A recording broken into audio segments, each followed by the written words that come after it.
Peppa's Dream. George ate the family. It was a warm and sunny morning. The whole house felt cozy and bright. In the kitchen, something smelled really yummy. Mummy was frying veggie patties, and Daddy was stirring his famous soup with a big, happy smile. They were cooking lunch together as a family, and everything felt just right. Sunlight shone softly through the open window, and the clock on the wall ticked slowly, like it wasn't in a hurry at all. It was morning, and everything was peaceful. And outside, it was pure fun. Peppa and George were running around the yard, jumping in puddles, giggling, and tossing leaves in the air. It was the kind of day that felt perfectly happy, the kind you wish would last forever. Everything felt just like home, simple, joyful, and full of laughter. That evening, Peppa and her little brother George came back inside. Peppa had her dinner, washed up, and curled into bed with her favorite book. She was just going to read a few pages. But soon, her eyes grew heavy and she gently drifted off to sleep. Everything felt normal, but the moment she closed her eyes, something strange began. She opened her eyes, but this wasn't her room. The hallway was dark. The walls, they almost felt like they were breathing. Every step she took echoed through the stillness, as if the house was listening. Peppa stepped closer to the kitchen and saw something terrible. Mummy, Daddy, and George were all sitting at the table, but something was wrong. Mummy and Daddy were crying, loudly.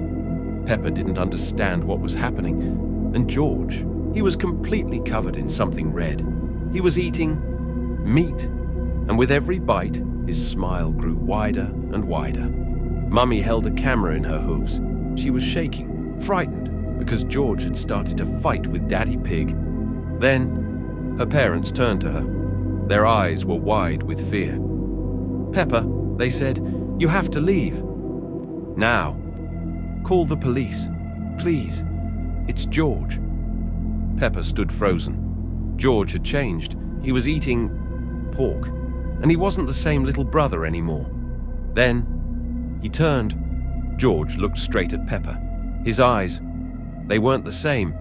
And then, in a quiet, strange voice, he whispered, "It's delicious." And then, everything vanished. Peppa woke up. Her room was dark, silent, but her heart was pounding. She sat up in bed, frozen. Was it just a dream? Or something else? Peppa got out of bed and stepped into the hallway. Everything looked normal, but the feeling, that heavy, uneasy feeling, it was still there. She walked slowly toward the kitchen. Then she stopped, took a deep breath.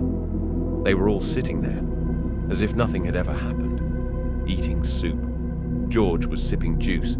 Then he took a big bite of pie and giggled, his face covered in strawberry jam. Everything looked normal, too normal. "What's wrong, Peppa? Did you have a bad dream?" Peppa sat down at the table without saying a word. Her eyes slowly turned to the corner where an old camera stood. Its lens was pointing straight at her, and in that moment, she felt it. Someone was still watching. Sometimes, dreams feel a little too real, and reality, a little too much like a dream. The most important thing is to wake up in time.